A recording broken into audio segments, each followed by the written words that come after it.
Hey guys, welcome to the first episode of Worlds Collide. I'm Matt. I'm Tony. And we're here to talk to you about Batman v Superman Dawn of Justice. Right off the bat, yes, it has already been out for a week. We do realize that. We've been trying to figure out the best way to get this all set up so we can come and talk to you guys about it. Right off the bat, this is full spoilers, so if you still haven't seen it, which might be kind of shocking because he's already seen it a million times, this is spoilers. Spoilers, spoilers, spoilers. So if you need to leave now, come back later after you watch the film, then come back and join the topic. Yeah. So again, last warning, spoilers. Great, we got that right off the bat. Yes, it has been out for a week now. It is doing phenomenal in theaters. Money-wise, we're not here to talk about that. We're here to talk about the film itself and what we thought about it. Tony, as I mentioned earlier, you've seen the movie multiple times by now. What are your overall thoughts of the film?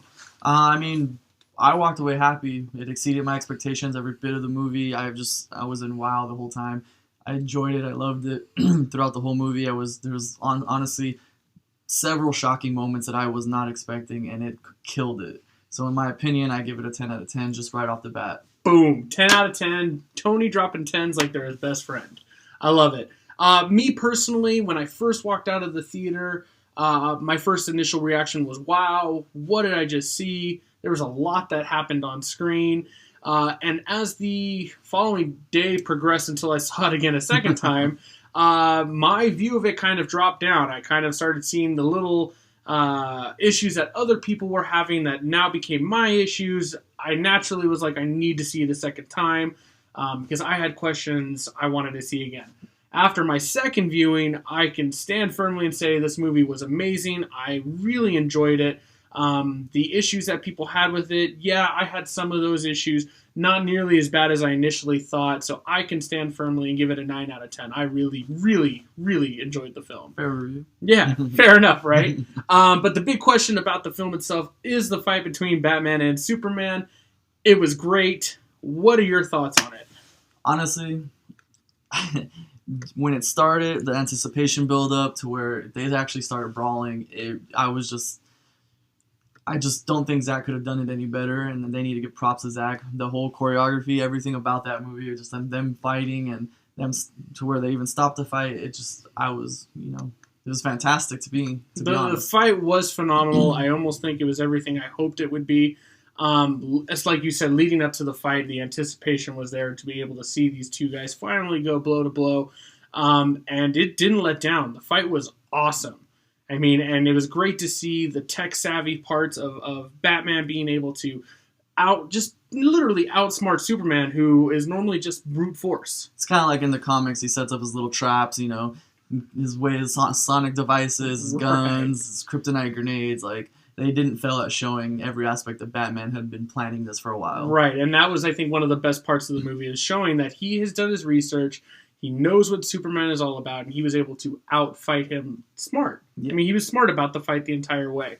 One of my favorite parts of the fight is after they go to the roof and they go down a few levels, and finally they're going Bruce just throws Superman up against the wall, and he just starts punching him, just giving him everything. But then those punches, Superman's just like, and then stops. There's that scene. What have I done? Made a mistake. I've made a terrible mistake. It was bad. One of the most awesome moments was that right there. So the fight itself was visually phenomenal. It was great. I was extremely happy. Unfortunately, the way it ends really irked a lot of people.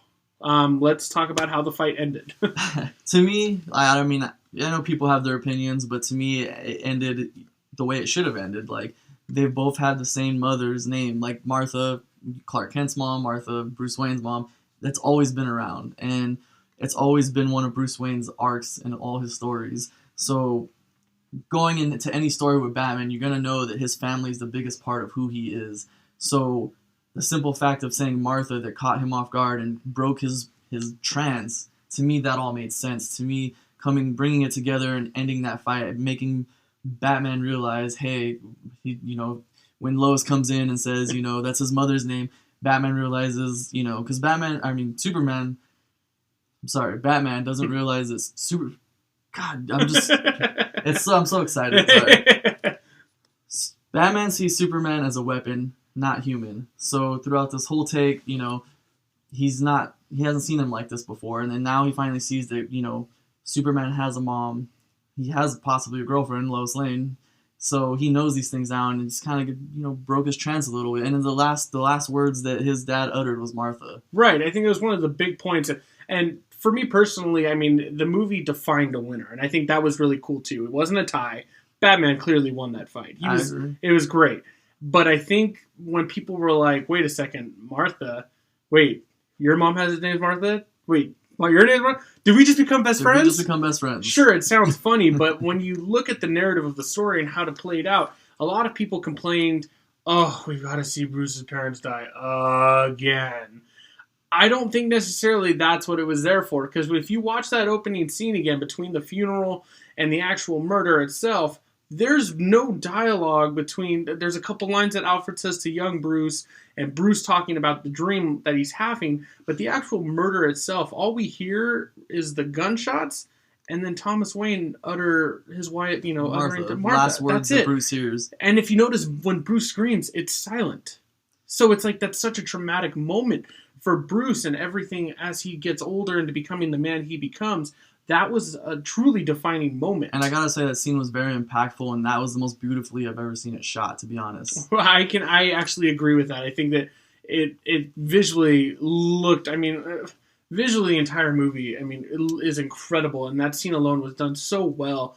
And that's not just to piss people off. Like, that was literally, I know a lot of people want to crap on Zack Snyder, but literally, it was beautifully done. And especially when we see this Batman and people want to complain, this is not Batman. You're right. It's not the Batman we know. Not the Batman we grew up with. It's not Michael Keaton. It's not Christian Bale. It's not these guys. A veteran Batman who's had pain. We're actually seeing a Batman that is literally has been suffering his whole life. And he's practically almost given up on, his whole journey. Right. And so leading to that moment where Superman does utter the word "save Martha," yeah, it throws him for a loop. So, the ending of the fight, as controversial as it may be to some people, was not to us. It did feel right, especially when you go back and you watch it multiple times, and you start to see how the narrative of the story plays out, especially after following the events of Man of Steel. Obviously, after the fight ends and they become best friends, it leads to what was revealed in the earlier trailer, that they now have to deal with Doomsday. The Doomsday fight does happen, and it's spectacular. It's so great. And one of the biggest complaints I heard was the CGI during the Doomsday fight wasn't good. In my opinion, it was fantastic. It looked amazing. It looked amazing. I think the only issue that I had CGI-wise was earlier during the Batman-Superman fight. It's real small, but and it's not enough to really irk my score or anything, but it was just kind of very noticeable. Very noticeable as opposed to anything else. I know a lot of people like to joke with that Doomsday coming out of the sack for the first time. It's like watching Lord of the Rings orcs being born for the first time. But I thought he looked great. I loved how his demeanor was as opposed to Superman. And what I mean is, when Doomsday goes to throw that first punch, when he yells, Superman with as much force as he can goes and just literally stops his hand, and you see his cape waving, he's throwing all of his force into it, which obviously as it progresses, the fight is incredible. What did you like about it? It was a spectacle, and they definitely threw some things in there that I didn't see coming. During the Doomsday fight, the whole nuke scene is something Zack Snyder completely ripped off the comic, put it on the movie, and I was just one of the more iconic moments. The kids in my theater were like, and I think it was more of a shocking moment too when it goes back up into space and you actually see the dead body floating there. Visually, again, it was just wow, he went that route. No, I don't think anybody really thought it was going to go that way. And it was really amazing to be able to watch him as the sun comes around the earth and watch him regenerate, open his eyes and realize, I have to give this fight everything I have. So overall, the fight was incredible. I thought it was incredible. And he did say there was a little bit more to that fight. They will obviously be in the director's cut, another topic, but I was happy when I walked away from that fight scene. Yeah. It gave me what I wanted. Right. I can absolutely agree with that. Which leads to another, I guess, controversial topic is how the fight ends is Superman has to give his own life. A lot of people can argue he didn't have to. But I think he realized at that moment that he wasn't going to be able to be strong enough while holding the spear and trying to kill. Like it was eventually just gonna happen. Your thoughts on Zack Snyder taking, I guess, the approach and knocking Superman out in his second movie? You know, that was one of the biggest things I did not see coming. I didn't know they were going to have the balls to go that route. They went that route. They went there. And I didn't know how I felt about it at first, but I honestly love that idea because now it splits that whole, oh, half the people hate him, half the people like him, the government doesn't know if they should trust him. But at the end of the movie, you get Superman who just gave his life for humanity, and it really humanizes him, and to the point where the public can trust him because he gave his life. Right, especially during the scene, during kind of Bruce's monologue during the funeral of Clark, they do that sea of people shot, and it's voiced over with Ben Affleck saying, "We need to be better. I failed him. It gave him that motivation. Right, I failed him in life. I cannot fail him in death." And as it does that shot over the shrine of his symbol, and it says like, "If you're looking for a shrine, look around you." He sacrificed himself. You're all alive today because he put you in front of himself. Yeah. And you know what? There was plenty of people, who didn't like that, and there's plenty of people who said, "Oh, I didn't feel emotional connection." For me, not gonna lie, I might have cried.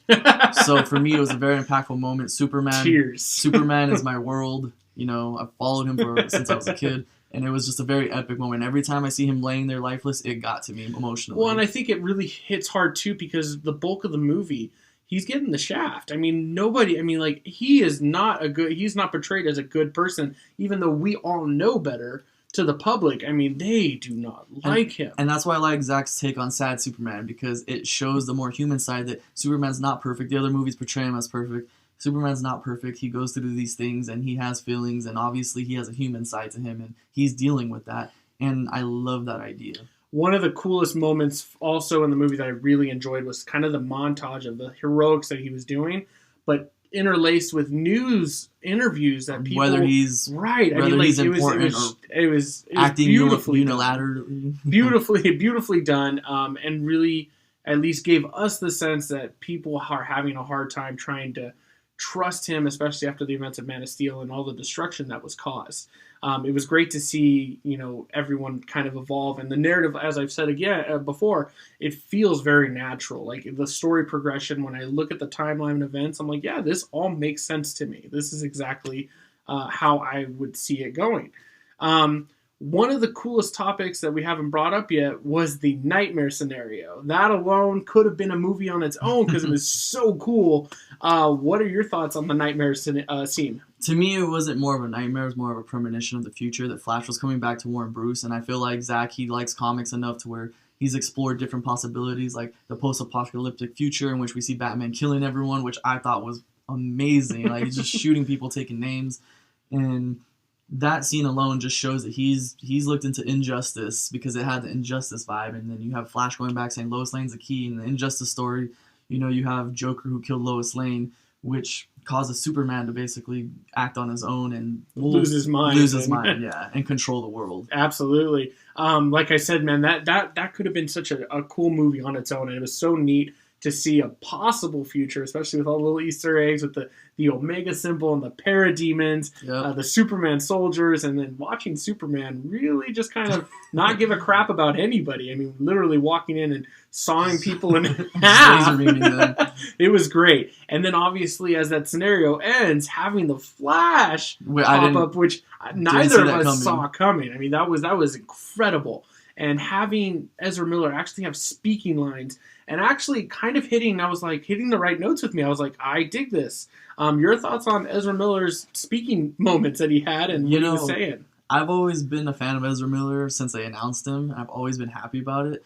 And I like this take on two versions of Flash. There's TV show Flash, there's this Flash, and this Flash interests me so much more because I just want to see where they go with it. And like him speaking and what he has to say is more important than a lot of the stuff that's said because it's just, it's the possible future. It's funny you say that. I don't know what it is, but it's like, we both love the TV show. Love Grant Gustin. He's an incredible Flash.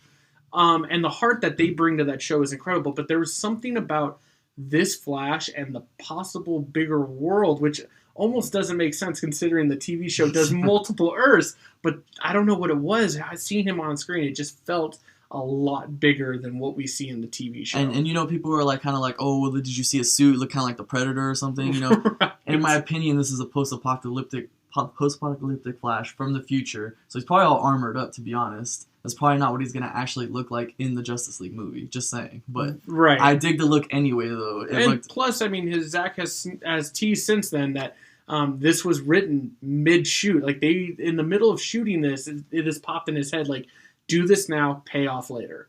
And so that'll be exciting to see at that moment when we finally go, aha! It'll be very cool to see.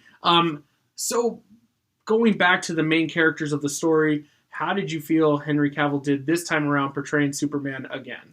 he always seems to amaze me, like with his performance. People are like, always has one blank expression, but you got to feel for him, what he's going through, what he's seen. You know, that scene in the Senate when it blows up and he's just like, I didn't see it. And hundreds of people that are dead now. And now people are accusing him of possibly being linked to that when all he was doing was trying to do the right thing. So I feel for him, and I don't mind sad Superman. I don't mind it at all. I think he definitely did an amazing job evolving the character that he had from the first one, who literally, I mean, he became Superman for a day and then had Zod to deal with. Having to deal in that sense, and having him to see him now and knowing that he has to make what he thinks are the right choices while still trying to remember like his father and the things that his father instilled in him and trying to be good for the world. I think he did an incredible job as Superman, and He doesn't get enough credit. That's what I absolutely agree with that. But on to the new additions of the movie. Ben Affleck as Bruce Wayne and Batman. What did you think of Ben Affleck as Batman? Man, he's just taking names all over the place. I didn't mind the implied kills. Like, everyone's, oh, he's a killer, you know. Like, I don't know how many times I have to explain this, but Batman has killed before. He has done it in the comics. He has done it in other movies, like, you know, Burton's movies. And I'm okay with it. It's a movie, you know. They're gonna show little things and want to get that cool action in there, and I'm okay with that. I almost feel like a lot of people want the maybe absolute truest form of Batman, where he doesn't kill, kind of how Bale was. You know, his one rule was I do not kill, that kind of thing. Yeah. But I mean, his portrayal of Bruce Wayne and Batman, and I mean, we're old enough to have seen, you know, Michael Keaton's. We've seen Christian Bale's, we've seen Val Kilmer, we've seen George Clooney. You can watch the reruns of Adam West. We've seen it all. I honestly feel Ben Affleck nailed it. Ben Affleck, to me, in my personal opinion, was the best Batman, the biggest Batman, the most scariest Batman. He's a force to be reckoned with, and I'm gonna throw this out there, but the voice modulator, in my opinion, was really cool. I thought it worked fantastic. Even his initial scene, when you first are introduced to the Batman, when he's hanging in the corner and out of the cop's peripherals, he could see him, like, it was great, and you had that fear. At least I know I did. Like, it was like almost watching a horror movie for a moment there, because these people are afraid of him. Yep, they are afraid of but the they Batman. still know that he's a good guy. Right. All I can say is, Ben Affleck, I've heard your script is done. Get WB to make your movie now, because we really want to see it. The one person we haven't talked about yet, Wonder Woman, Gal Gadot as Wonder Woman. What did you think of her? Many people doubted her. Many people have said she's too skinny. Many people have said a lot of things, and I'm here to say she destroyed all those doubts. Kicked ass. She's the best female hero I've ever seen. I mean, Supergirl's really cool, but Wonder Woman's just She was on a whole nother level. I think they used her perfectly. I know some people have been giving her flack because of the lines that she was given. I think she did a great job. Her entrance during the Doomsday fight, saving Batman, with the music behind it. Iconic moment. It was awesome. And I think most people can agree. I know you can. The one part where Doomsday knocks her on her ass, and she just got that smile on her face, and she's like, here we go. and that's where you get Zach understands the animated series. He understands the comics. Because in the animated series, she's ready for war. She wants to fight. She is a warrior. And that's not to say it takes away from her character. She's a warrior. She's bred to fight. She was trained by gods. Like, it was absolutely incredible. My only maybe irk with Wonder Woman is her deciding on the plane that this was the moment that I'm now going to help them. I know it's not her movie. Totally get that. It's just a little strange, especially with her line during Clark's funeral of, I gave up on humanity 100 years ago. What changed her mind at that moment? And I'm hoping maybe a future movie will address why she decides. I'm sure her solo movie, because it takes place World War One, will show us why she gave up on humanity. But why now did she decide to help? There's a line where she says, I've seen a lot of horror, and that's why I turned my back, 100 years ago from humanity. And I think her coming back and trying to get the evidence, that was the only thing that threw me off, is how she know Lex had the evidence. But overall, the reason why she changed her mind and decided to fight is because she's seen basically what was Batman, a human being, Superman, which is a godlike figure, trying to save the planet, and she wanted to feel like she was part of something bigger, and she wanted to go and help and do what she was born to do, which is save the world. And I feel like in that moment on the plane, she sees that they could possibly need help, that she had a heart change, and that to me is believable. Tony Williams, he's got all the answers for you. I can get on board with that. I can feel that. I like that. I guess the last really kind of the most eccentric one of the movie, Jesse Eisenberg as Lex Luthor. What did you think of him? Half the people are split on him, and you know what?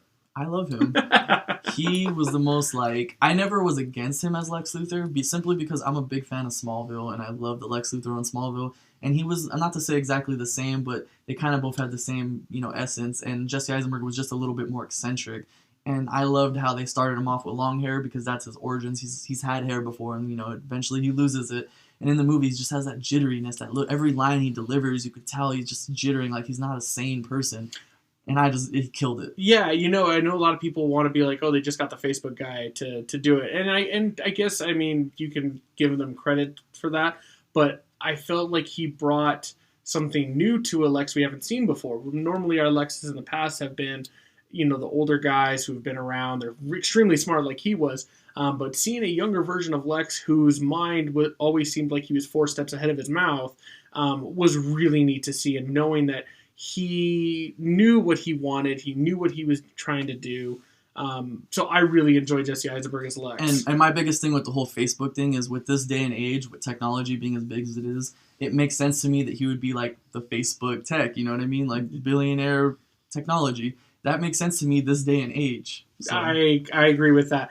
Again, same kind of with Wonder Woman. My kind of, irk with him was his motivations in the movie and why. Which leads to, that final scene in the jail cell. He's got his ding, ding, ding, ding, his thing. And a lot of people are just like, I don't get it. But then Warner Brothers releases that deleted scene on the Kryptonian ship. What did you think about that? I think they released that deleted scene in response to, they didn't understand what the ending was. They didn't understand, Jesse Eisenberg's motivation. And they should have kept that in the movie, to be honest. It was only 40 seconds. But what that little scene and all explains, it's a little hint at the future of DC. They're holding the mother box. I think it's what is his name? It's rumored to be Steppenwolf. Yes, that's who it's rumored to be. But that scene alone was just enough to be like, okay, this is it was kind of like what Marvel's after credit scenes, that kind of was the equivalent to it. Right. It definitely did a lot to kind of answer the jail cell scene and how he knew what he did and kind of how crazy and things he was. Obviously, the Kryptonian chip has taught him a lot. Maybe put his mind a little more advanced than he is ready to handle. But it definitely left more questions. But it obviously shows that he has been in contact and he knows things that we don't know yet. I couldn't agree more. With a scene that's only 40 or 45 seconds, whatever it is, it should have been in the movie. It definitely would have. Unfortunately, the directors don't have complete control over the movies, but right. All we can wait is for that director's cut, which leads to the ultimate cut, which is supposed to be about 3 hours long. Obviously, I know you're excited for it. I almost feel like that as soon as it comes out, I'm never going to watch a theatrical cut again. I just want to watch an ultimate cut, unless it ends up being really bad, which just doesn't make sense with this movie. Your thoughts on the ultimate cut when it comes out? I'm excited. Zach's already said there's a little bit more to the Africa scene when Jimmy Olsen gets killed and didn't tell anybody. There's a little bit more of the Doomsday fight that might be a little bit more violent, he said. There's a little bit more to the warehouse fight, and there might even be more in between that.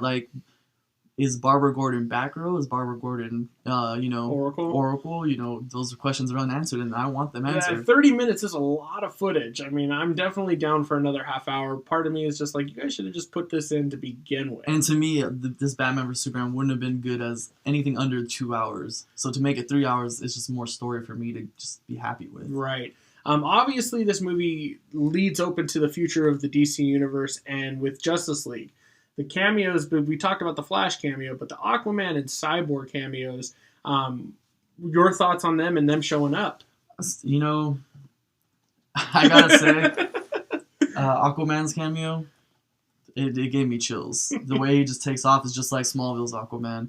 The Cyborg, I was so amazed when they had that mother box, because that's part of how he becomes, Cyborg. And just, the picture of Wonder Woman from World War One. The Flash is just saving the day. Like, I thought that was awesome. And even in the files, it says Red Streak. It calls Flash the Red Streak. And I don't know, I got excited. I'm a big fan of Smallville and a big fan of the Flash. So it was really neat when we were watching the movie and they showed that photo of Wonder Woman. And my wife kind of taps me and she goes, "Hey, that looks like Chris Pine." And I'm like, "That is Chris Pine. Yeah. He's going to be in the Wonder Woman. He's the love movie. interest, Steve It's Trevor. going to be great." We talked about the Flash. Love seeing the security cam footage. It was so cool. Just hinting at what he's going to be able to do on a larger budget. The Flash on TV show does a great job with the budget they have. And, I mean, the CG on the Flash for being a TV show is incredible. I'm really now excited to see what the Flash on a big screen is going to look like. Aquaman, great cameo. Love seeing the blue eyes and him come out. Was a little weird with the hair and the Vidal Sassoon kind of waving. And yeah, exactly. And him kind of standing there for a second. But then him taking out the machine and then taking off in the ocean was great. In my theater, everyone started cheering once they seen those blue eyes. And then Cyborgs was really neat for me. I really enjoyed seeing his dad there trying to save his life, trying to figure it out, especially because it's the same actor who was in Terminator 2, created Cyberdyne. He's the same guy creating Cyborg, so his future has worked out great. I'm really excited for him, and hopefully we'll see more of him. And I believe he was in Smallville at some point. I'm pretty sure. That would be amazing. He's had this connection the whole time. Your thoughts now, obviously with Superman being gone, it seems that Batman's going to be the one to pick up the mantle and kind of round up the other members of the Justice League. Your thoughts on that? I like this whole idea as Bruce Wayne being a detective and needing to find these people and convince them to join his cause. And I feel like that will be a better part of the first half of the movie. And at some point, Superman will come into the fold. I know people are a little bummed because Superman's one of the founding members, but he still is the founding member. We had the Trinity already. Batman's obviously not going to not recognize that. And I just think it adds more of the story building aspect of why Batman needs to find these people, why he needs to convince them to join his cause, and the more emotional connection they'll be making as characters. I think it'll be really neat to see Batman trying to come up with these gadgets to kind of find these other members, especially with Flash. Like, how is Batman going to keep up with Flash? How is he going to get to the bottom of the Marianas Trench? I want to see what kind of gadgets he comes up with to try and meet Aquaman and find Cyborg. I wonder if they're going to play more into the... Obviously, technology is probably going to be a huge part for Cyborg with what the technology we have now. Like I said, technology is a big key right now, so Cyborg, that makes sense within this era, and I like how they went with that decision to have Cyborg as one of the founding members, because Cyborg plays a vital role. He's always connected to the internet, Zach explains, and I like that idea. I think it's a great idea. Your final thoughts on the film and anything else you want to say? I love the movie. Go watch it. If you haven't watched it, I mean, obviously you wouldn't be watching this, but honestly, I've seen it 4 times. I want to see it a 5th time. I want to keep this movie going, the money it's making wise. Every minute I loved it, and I can't wait to get that director's cut. DC fanboy. No, trust me, I will be seeing it again as well. I'm extremely excited for the DC universe. I hope they keep the same tone and everything that they're doing. It definitely differentiates itself from other movies, so I'm really excited for what they're doing and the future that they hold with the solo movies and all this other stuff. If you haven't seen it, it definitely deserves to be seen in theaters, especially during the big action set pieces. It is incredible to see, especially in IMAX. Most of the film was in IMAX. Yeah, it's definitely worth the scene. Anything else? I think we've covered the majority of the movie. I mean, got the bulk of it. I mean, I don't know. Just talk more about Superman. But yeah. All right, guys. That'll wrap this episode of us reviewing Batman v Superman: Dawn of Justice. If you haven't seen it, go see it 3 times because it deserves to be seen like that. And enjoy it for what it is. It is an outstanding movie. I'm Matt. I'm Tony. And we will see you next time on Worlds Collide. Thanks. Thanks.